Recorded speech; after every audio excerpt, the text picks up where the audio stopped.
Naranasan mo na bang makipagtalo ng mainit? Yung pakiramdam na parang sasabog ka na sa galit. Lahat tayo'y dumaan na riyan, mapahindi pagkakaintindihan sa opisina, pagtatalo kasama ang mahal sa buhay, o matinding debate online.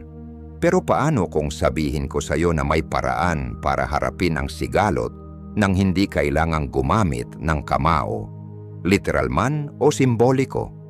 Ang mga sinaunang Stoic, mga dalubhasa sa pagkontrol ng emosyon at paggamit ng rason, ay may mga kamangha-manghang estratehiya para harapin ang kalaban ng may dignidad at hinahon. Sa video na ito matutuklasan mo ang 9 na teknik na hango sa Stoicism upang direktang harapin ang alitan batay sa karunungan ng mga dakilang palaisip tulad ni Seneca, Epictetus at Marcus Aurelius. Maniwala ka, maaaring mangailangan ang mga paraang ito ng higit na pasensya at masusing pag-unawa kaysa sa basta na lang makipagsigawan o manakit. Ngunit ang kapalit nito, kapayapaan ng kalooban, pangmatagalang solusyon at mga relasyong maaring maghilom at magbago. Kaya, handa ka na bang matutong humarap sa sigalot gaya ng isang tunay na Stoic? Huwag kalimutang i-click ang subscribe button at ang notification bell para mapanood ang lahat ng videos tungkol sa pagharap sa mga hamon ng buhay gamit ang walang kupas na karunungan ng Stoicism. Tandaan, ang pinakamahalagang tagumpay ay hindi nasusukat sa panlabas na laban, kundi sa kakayahang mapangibabawa ng sariling isipan at damdamin. Una, sumisid sa kaibuturan ng iyong katunggali. Isipin mong nasa gilid ka ng isang ilog na rumaragasa. Ang mga agos ay bumubula at kumikilos na parang may galit. Ang isang maingat na Stoic ay hindi basta-basta tatalon.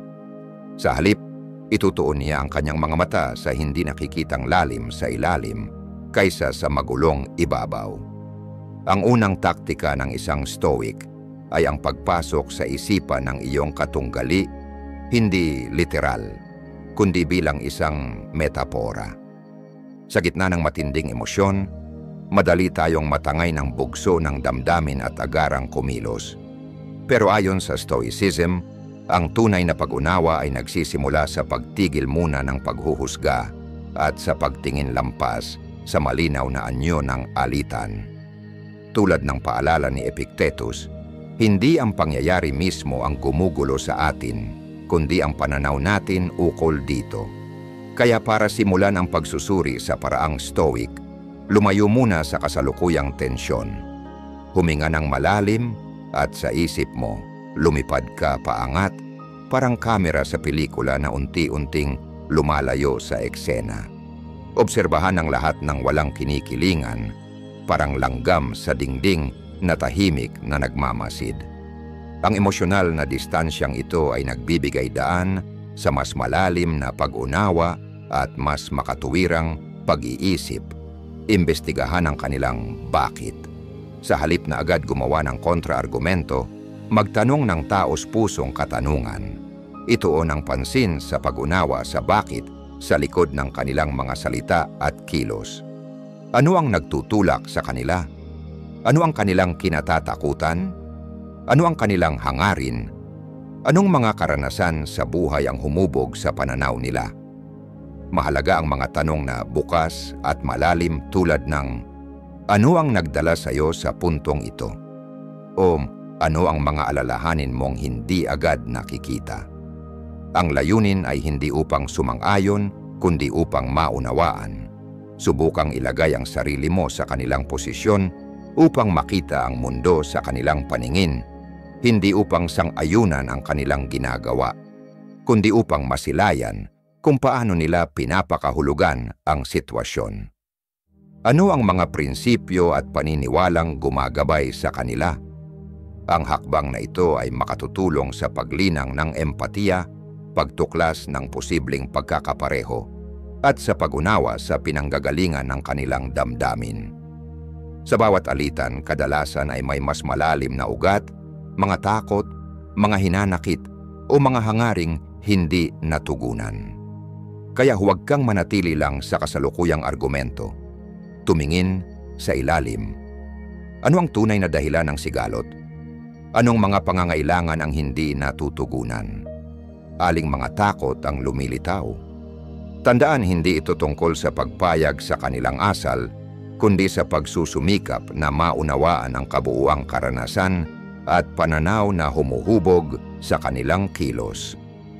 Tulad ng isang geologist na pinag-aaralan ng mga suso ng bato upang maintindihan ang anyo ng lupa, maaari mong matuklasan ang mga nakatagong punto ng pagkakaisa sa pamamagitan ng pagsasanay sa ganitong uri ng stoic na paglalim. At habang ginagawa ito, maaari mo ring mas makilala ang iyong sarili, kasama na ang iyong mga tugon at panloob na reaksyon. Sa huli, ang dating rumaragasang ilog ay maaaring maging isang kalmadong batis, puno ng pag-unawa at may nakaukit na posibilidad ng pagkakasundo sa bawat batong dinaanan nito. 2. Pumili ng laban na karapat-dapat. Ang mga hindi pagkakaunawaan ay likas na bahagi ng buhay, mula sa mga diskusyong politikal hanggang sa pagtatalo sa parking lot. Ngunit tulad ng paalala ng mga Stoic, hindi lahat ng batong nasa ating daraanan ay nangangailangan ng buong atensyon. Kung papatulan natin ang bawat alitan, gaano man kaliit, mapapagod tayo sa emosyonal na aspeto. Kaya't ang ikalawang taktika ng Stoicism ay ang marunong pumili ng laban, hindi dahil sa takot, kundi dahil sa talino. Isipin mong nasa harap ka ng isang malawak na larangan ng digmaan. Bawat argumento at usaping pinagtatalunan ay may potensyal na maging ganap na sigalot. Ang isang maingat na Stoic ay hindi basta-basta sumasabak. Sa halip, sinusuri muna niya ang bawat kalagayan. Sulit ba ito? Ang bangayang ito ba ay makakaapekto sa aking kalusugan, sa mga mahalaga sa akin, o sa aking prinsipyo? Narito ang ilang prinsipyong Stoic na makatutulong sa matalinong pagpili ng laban. Ang Seneca Test, huminto at magnilay. Isa-isip ang wika ni Seneca, ang pinakamabisang lunas sa galit ay ang pagkaantala. Paalalahanan ng sarili ng kahalagahan ng paghinto bago tumugon. Huminga ng malalim at hayaan munang lumamig ang ulo.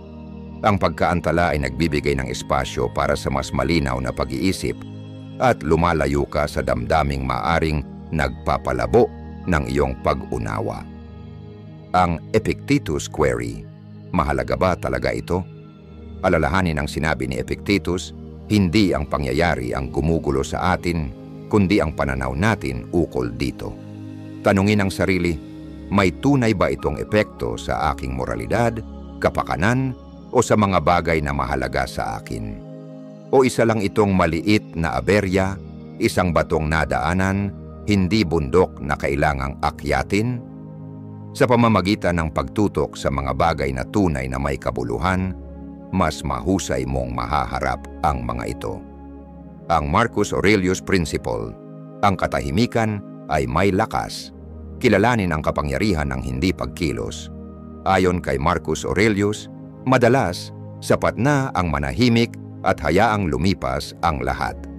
Ang hindi pagpansin sa maliliit na insulto o ang pagpili na huwag nang makipagtalo sa mga walang saysay ay nagpapakita ng disiplina at panloob na kapanatagan. Ang cost-benefit analysis ng Stoicism, timbangin ang gastos at pakinabang.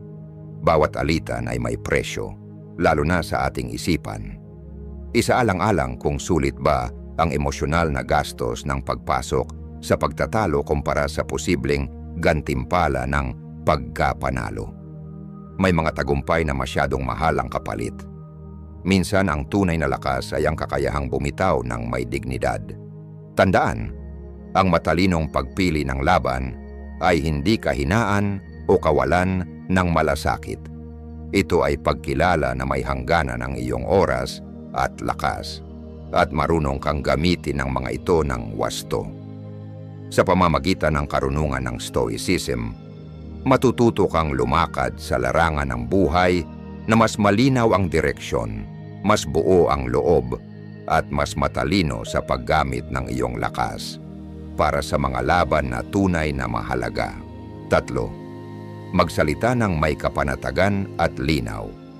Isipin mong kaharap mo ang iyong katunggali, hindi para makipagbakbakan gamit ang armas, kundi gamit ang mga salitang pinanday para sa kapayapaan. Sa halip na sigawan at batuhan ang paratang, inuuna ng Stoic na pamamaraan ang kalma at malinaw na komunikasyon, isang pinto tungo sa mas makabuluhang pag-uusap. Ang taktika na ito, hango sa karunungan ng mga Stoic gaya ni Seneca, ay nakatuon sa maayos na pagpapahayag ng iyong damdamin at pangangailangan upang mapalaganap ang pag-unawa at mabawasan ang tensyon.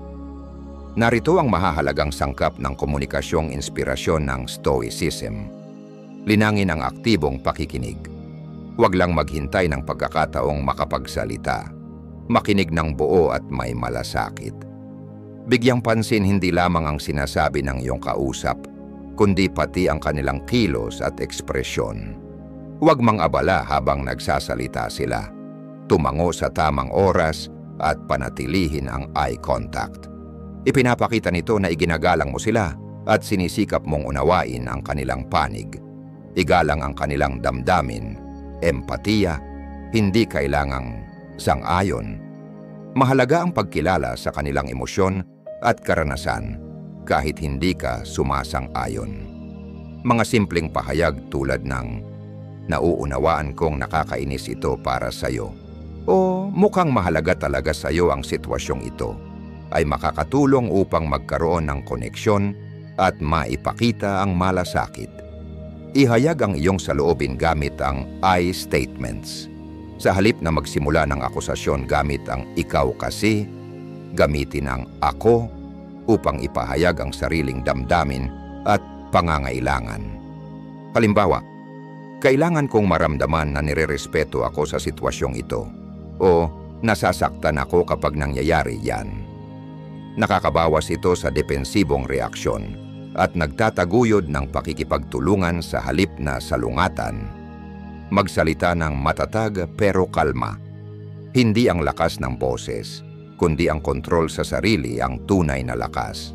Magsalita upang magpaliwanag, hindi upang ibuhos ang galit. Panatilihin ang mahinahon ngunit may paninindigang tono. Iwasan ang insulto o personal na atake. Lalo lamang nitong lalalain ang usapan. Unahin ang solusyon, hindi ang puntos. Ang layunin ay hindi upang manalo sa argumento, kundi upang makahanap ng solusyon na kapwa kapaki-pakinabang. Simulan ang pag-uusap sa mga tanong gaya ng, "Ano kaya ang pwede nating gawin para maresolba ito?" O, "Paano tayo makakarating sa kasunduang pareho nating matatanggap?" Gawing sentro ang kooperasyon, hindi kompetisyon. Tandaan, ang pagsasanay sa kalmado at malinaw na pakikipag-usap ay isang kasanayang kailangang linangin. Kung magkamali ka, huwag matakot humingi ng paumanhin. Bigyan mo rin ng pasensya ang sarili mo. Sa bawat positibong pag-uusap na pinili mong gawin, mas lalong gagaan ang pagharap sa mga mahihirap na sitwasyon. 4. Hanapin ang magkasanib na landas. Isipin mo ang dalawang alpinistang umaakyat sa tila magkaibang tuktok ng bundok. Habang sila'y umaakyat, napagtatanto nilang ang kanilang magkaibang daan ay unti-unting nagsasama, patungo sa iisang rurok kung saan sumisikat ang liwanag ng pag-unawa. Ang metaporang ito ay akmang-akma sa ika-4 na taktika sa ating hindi konfrontasyong paglalakbay, ang paghahanap ng magkasanib na landas. Ipinapakita nito ang Stoic na kaisipan ng oikeiosis, ang pamumuhay ng may pagkakaisa sa likas na kaayusan. Kahit madalas na parang salungat ang ating mga ideal o ambisyon sa gitna ng di pagkakaintindihan, hinihikayat tayo ng mga Stoic na humukay sa ilalim ng panlabas na anyo upang tuklasin ang mas malalalim na ugnayan na nagbibigkis sa atin. Bagaman maaring hindi agad ito halata, Sa pagtutok sa mga interes na pareho nating pinahahalagahan, maaring mabuo ang pundasyon ng kooperasyon at kompromiso na siyang susi sa isang mas mapayapang pagkakasundo. Narito kung paano mo masisimulan ang paghahanap ng magkasanib na landas sa paraang Stoic. Mula sa ako tungo sa tayo, palawakin ang pananaw. Sa halip na ikaw laban sa akin, isipin ito bilang isang pagtutulungan tungo sa iisang layunin. Tanungin ang sarili, ano ang gusto naming pareho? Sa simpleng pagbabagong ito ng pananaw, maaring makita ang mga posibleng pagkakatugma. Kahit pa sa umpisay, tila wala. Hanapin ang pangunahing pangangailangan. Ang magkaibang gusto ay madalas na bunga ng mga hindi natutugunang pangunahing pangangailangan. Tuklasin kung anong pangangailangan ang sinusubukang matugunan ng bawat isa. Maaring ito'y kaligtasan, respeto o pagkilala. Sa pagkilala sa mga pangkaraniwang pangangailangang ito, mas madaling umunawa at makahanap ng mga solusyong may malasakit. Tuklasin ang magkakaparehong paniniwala. Ang ating mga pinahahalagahan ay siyang nagtutulak sa ating kilos. Sa halip na mag-focus sa problema mismo, silipin ang likod nito. May magkatulad ba kayong pagpapahalaga? Pareho ba ninyong pinahahalagahan ang katapatan, katarungan o kabutihan? Ang mga pinagsasaluhang prinsipyo ay maaring magsilbing gabay tungo sa mga desisyong tugma sa inyong paniniwala. Magsimula sa maliit, bumuo ng puwersa. Huwag asahang agad-agad kayong magkaisa sa lahat ng bagay. Sa halip, hanapin muna ang maliliit na pagkakasundo, gaano man ito kababaw. Ang maliliit na tagumpay na ito ay pwedeng magtulak ng tiwala at pag-usad at gawing mas madali ang pagharap sa mas mabibigat na usapin. Tandaan, ang buhay ay isang paglalakbay. Mahalaga ang tiyaga, hindi laging mabilis ang paghahanap ng common ground, kaya't maging mapagpasensya at mapag-unawa. Kilalanin ang bawat tagumpay, tanggapin ang pagkabigo, at tandaan, ang bawat hakbang patungo sa kooperasyon ay isang hakbang palayo sa alitan. Sa paggamit ng teknikang ito ng Stoicism, pinipili mong lumagpas sa simpleng pag-aayos ng problema. Sa halip, hinahanap mo ang koneksyon sa karanasan ng iba at binubuo mo ang batayan ng isang mas payapang hinaharap. Tandaan, ang mga sabay na umaakyat, ginagabayan ng parehong ideal at layunin, ay tiyak na magtatagpo sa rurok ng pagkaunawa. 5. Iginagalang ang kanilang panloob na halaga. Isipin mong nakatayo ka sa harap ng isang napakalaking punong roble. Matibay ang mga ugat na nakakapit sa lupa. Hindi sapat ang lakas para ito'y igalaw. Ngunit ang isang matalinong Stoic ay alam ang kapangyarihan ng mga elemento tulad ng hangin at tubig, na dahan-dahang nagtutulak sa isang bagay palapit sa layunin nito, tila bulong ng kalikasan sa kanyang tainga. Ang metaporang ito ay sumasalamin sa ikalimang taktika ng Stoic na diskarte. Ang pag-apela sa panloob na halaga, isang makapangyarihang kasangkapan upang maayos at mapayapang lutasin ang mga alitan. Sa halip na atakihin ng tuwiran ang kanilang pagkatao, itinuon natin ang atensyon sa matabang lupa ng kanilang mga pinahahalagahan at paniniwala. Sa pag-unawa at paggalang sa kanilang panloob na kumpas, maaring makabuo ng mga solusyong naaayon sa kanilang mga pangunahing prinsipyo na siyang nagre-resulta sa mas tapat na pagtanggap at mas matibay na kasunduan. Upang simulan ang iyong Stoic na paglalakbay sa value-driven persuasion, sundin ang mga hakbang na ito. Tuklasin ang kanilang halaga. Maging parang isang arkeologong naglalakbay sa kalaliman ng kanilang paniniwala. Magsaliksik bago ihain ang iyong argumento. Anong mga prinsipyo ang sinusunod nila? Anong mga halaga ang gabay sa kanilang kilos? Obserbahan ang kanilang mga salita at kilos. Anong kanilang pinupuri, tinatanggi o itinatangi? Sa ganitong paraan makakabuo ka ng mapa ng kanilang value landscape. Tulayin ang pagkakaiba. Hanapin ang ugnayan sa gitna. Huwag agad isiping taliwas ang kanilang mga halaga sa iyo. Sa halip, hanapin ang mga pinagsasaluhang prinsipyo kahit tila hindi ito akma sa kasalukuyang sitwasyon. Maaring pareho kayong nagpapahalaga sa tungkulin, katapatan o katarungan. Ang mga panlahatang halagang ito ay nagsisilbing tulay upang maipahayag mo ang iyong punto sa paraang katanggap-tanggap sa kanila. Magsalita sa wika nila. Kapag malinaw mo nang naunawaan ang kanilang mga halaga, iayo ng iyong mensahe dito. Hindi para dayain sila, kundi upang ilahad ang iyong layunin gamit ang kanilang perspektibo. Ipahayag ang sarili sa paraan na tumutugon sa kanilang mga alalahanin at interes. Sa ganitong paraan nakabubuo ka ng common ground, hindi sa pagsuko ng sarili mong prinsipyo, kundi sa pag-uugnay ng iyong mga halaga sa kanila. Huwag lang sabihin, ipakita. Mas malakas ang gawa kaysa salita. Sa halip na basta ipaliwanag ang iyong solusyon, ipakita kung paano nito isinasabuhay ang kanilang mga pinahahalagahan.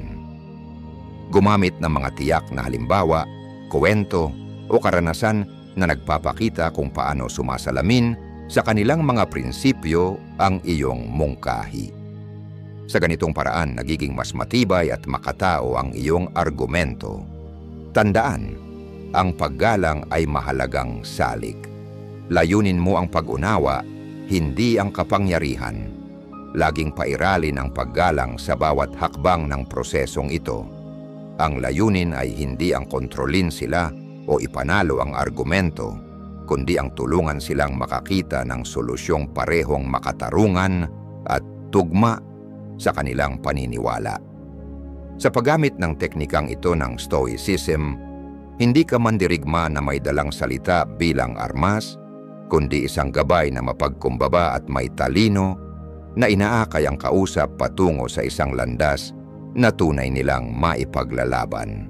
Tandaan, ang tunay na pagbabago ay nangyayari kapag nakatugma ang solusyon sa mga halagang humuhubog sa ating pagkatao. Sa ganitong paraan, naitataguyod ang respeto at pag-unawa at bumubukas ang pintuan ng mga solusyong makabubuti para sa lahat. 6. Gamitin ang katatawanan ng may katalinuhan sa pagtatapos ng alitan.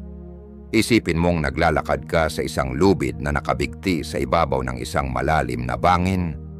Isang pagkakamali lang, maari kang mahulog sa kailaliman ng pagkainsulto.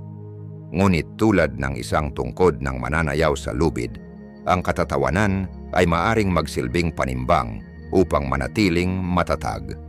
Ito ang diwa ng ika-6 na teknik ng Stoicism. Ang maingat at matalinong paggamit ng katatawanan sa mga hindi pagkakaunawaan. Hindi maikakailang ang tawa ay kayang magpababa ng tensyon at lumikha ng mas bukas na espasyo para sa pag-uusap. Ang isang wasto at tamang oras na biro ay maaaring magsilbing pressure release valve. Pinapaluwag ang panahong masikip sa damdamin at binibigyang daan ng mas bukas na pangunawa. Gayunman, gaya ng paalala ni Seneca, ang biro ay marupok. Maaring maging insulto kung hindi wasto ang pagkakabitaw. Kaya't kailangan itong gamitin ng may sinadyang pag-iingat. Narito ang ilang patnubay upang ligtas mong matawid ang masilang lubid ng katatawanan sa gitna ng alitan. Kilalanin ang iyong kausap. Hindi lahat ay natatawa sa parehong bagay. Bago magpatawa, unawain muna ang estilo ng kanilang pagkamapagpatawa at personalidad. Ano ang tumatawa sa kanila? Aling mga paksa ang sensitibo para sa kanila? Mas mainam ang mag-ingat kaysa makasakit, sapagkat ang biro para sa isa ay maaring insulto para sa iba. Magtawanan kayo, hindi tawanan. Layunin ng katatawanan ay ang pagtutulungan, hindi panlalait. Iwasang gawing biro ang pagkatao o damdamin ng kausap. Ang self-deprecating humor, ang pagtatawanan ng sarili, ay kadalasang mas ligtas dahil ipinapakita nitong may kababaang loob ka at marunong kang umamin sa sariling pagkukulang. Mahalaga ang oras. Basahin muna ang paligid at kung kinakailangan, basahin ulit. Kung mataas pa ang emosyon, maaring sumablay ang biro at makasakit kaysa makapagpagaan. Maghintay ng tamang sandali kung kailan humupa na ang init ng damdamin bago magsingit ng katatawanan. Manatiling magalang at mabait.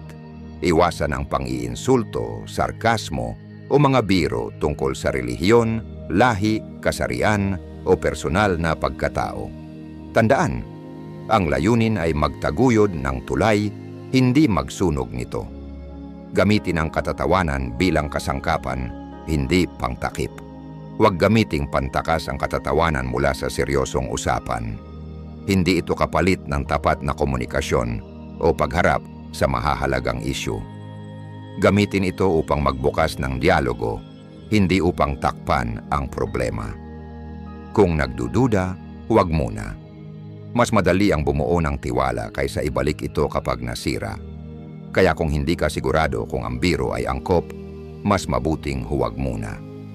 Maghintay ng pagkakataong mas ligtas at mas natural. Sa paggamit ng mga ideyang ito mula sa Stoicism, ang katatawanan ay maaring maging mabisang kasangkapan sa pagtatatag ng koneksyon, pagbawas ng tensyon, at pagbubukas ng pinto sa resolusyon ng alitan.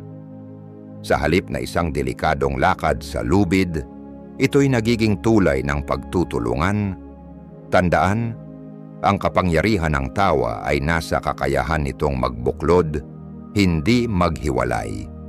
Kapag ginamit ng tama, kaya nitong gawing pagkakataon ang tensyon para sa mas malalim na pangunawa at makataong pagkakasundo. 7. Mag-alok ng empatiya. Isipin mong nasa isang batuhan at masukal na bundok ka. Nakatanaw sa kabilang dako ng bangin kung saan may isa pang umaakyat, tila papunta sa kabaligtaran mong direksyon. Ang inis at galit niya'y dumadaluyong na parang hanging bugso sa lambak. Ngunit sa halip na sumigaw ng mga argumento mula sa malayo, pipiliin ng isang stoic ang dahan-dahang pagbaba, pagtawid ng agwat, at pag-abot ng isang kamay na puno ng pag-uunawa. Ito ang puso ng ikapitong estratehiya, ang prinsipyo ng Stoicism ng pagpapakita ng empatiya. Ang empatiya ay isang makapangyarihang kasangkapan sa maayos na pagresolba ng alitan kahit sa gitna ng mainit na pagtatalo. Gaya ng ipinayo ni Marcus Aurelius sa pagkilala sa damdamin at karanasan ng iba, binubuksan natin ang pintuan sa mas makabuluhang pag-uusap at tunay na koneksyon. Narito kung paano mo maaangkin ang superpower na ito ng Stoicism.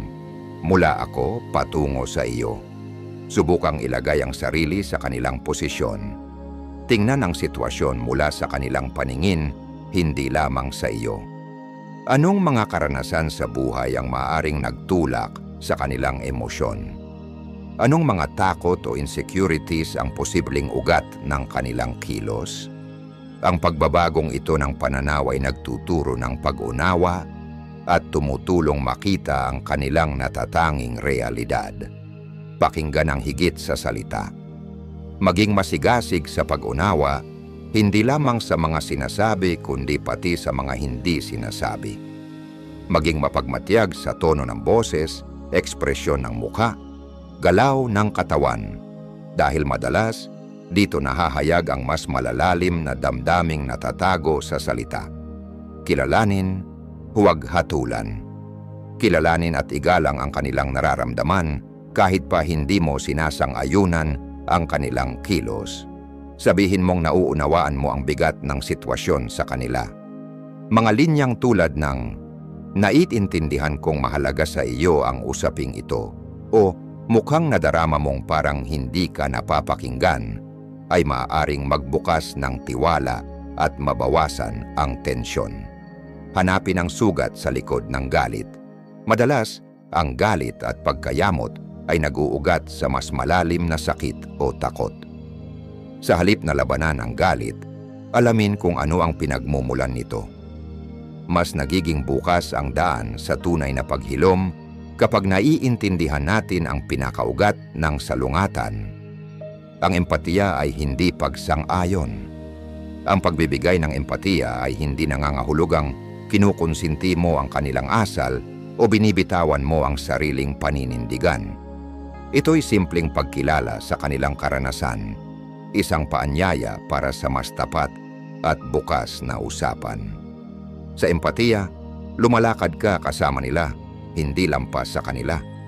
Kapag niyakap mo ang stoic na prinsipyo ng empatiya, hindi mo lang sila naririnig, nararamdaman mo sila. At sa koneksyong ito may pag-asa para sa tunay na resolusyon. Hindi lamang para sa kasalukuyan, kundi sa mga susunod pang pagtutunggalian ninyo. Kaya bumaba ka mula sa bundok, iabot ang iyong kamay, ibigay ang regalong empatiya.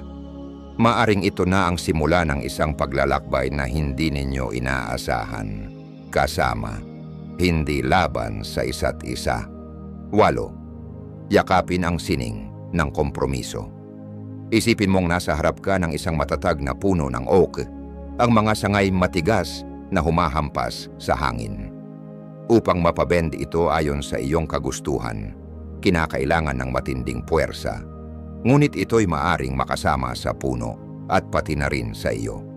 Isang mas matalinong estratehiya mula sa stoikong filosofiya ang matutunan ang sining ng kompromiso, pagpapaluwag at pag-aakma upang matutunan kung paano magsanib ang hangin at ang oke sa mas mapayapang paraan.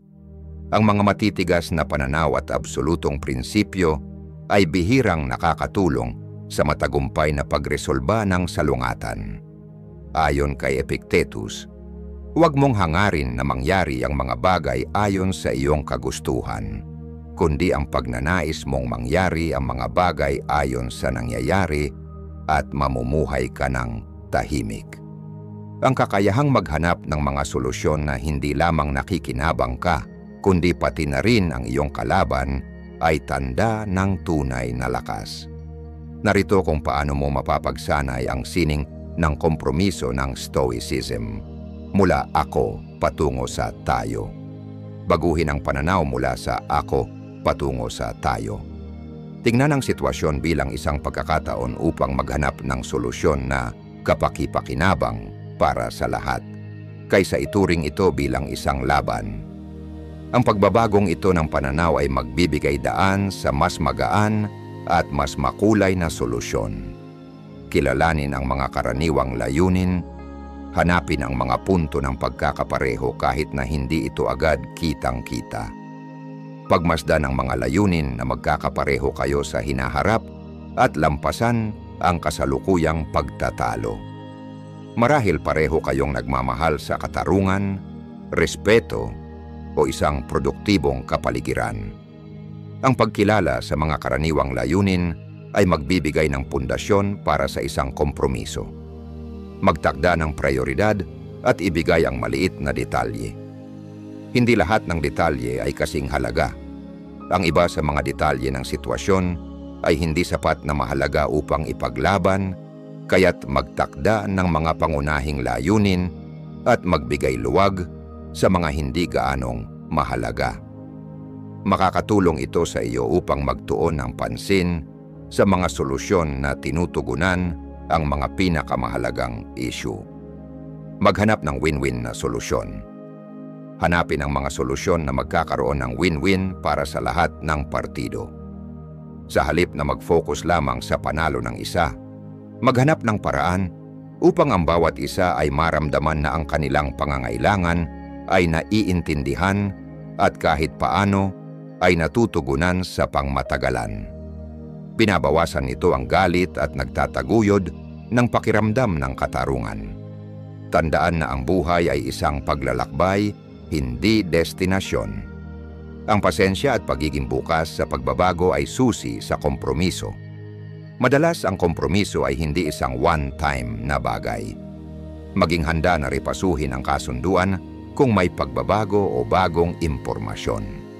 Ang isang matibay na kompromiso ay nangangailangan ng bukas na komunikasyon at kahandaang magbago. Tanggapin ang sining ng kompromiso. Pinapalakas ng Stoic na sining ng kompromiso ang iyong mga prinsipyo at pangangailangan. Sa halip, ipinapakita mo ang lakas, pagiging adaptable, at dedikasyon sa paghahanap ng solusyon na makikinabang ang lahat. Nauunawaan mo kung paano mabuhay sa isang dynamic equilibrium tulad ng hangin at oak, na ang bawat isa ay nakikinabang sa pagkakaroon ng mas tahimik at mas harmonyosong resolusyon.